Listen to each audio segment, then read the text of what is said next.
High, আমি পূর্বা। আজ আরও একটা রেসিপি নিয়ে চলে এসেছি। আজকে বানাবো ঘুগনি। তার জন্য আমি মটরটাকে সেদ্ধ হতে দিলাম। তারপর একটা কড়াইতে আমি সর্ষের তেল দিয়ে দিলাম।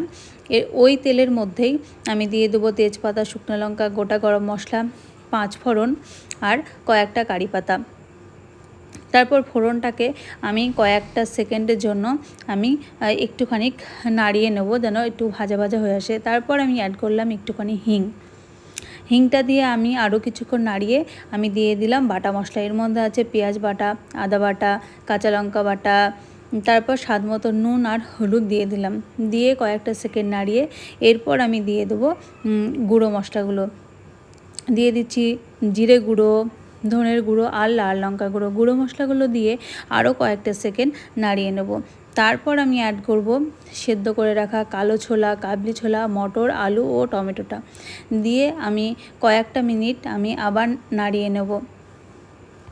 আস্তে আস্তে এভাবে মশলার সাথে যেন সমস্ত কিছু খুব ভালোভাবে মিশে যায়।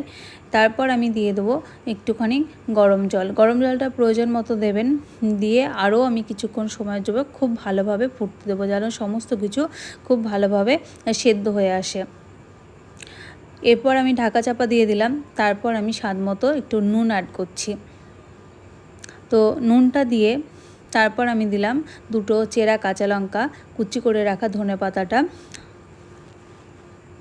দিয়ে আরও কয়েকটা সেকেন্ড নাড়িয়ে এরপর আমি দিয়ে দেবো গরম মশলা আর একটুখানি কাঁচা তেল। এটা অপশনাল, চাইলে দেবেন, নাহলে দেবেন না।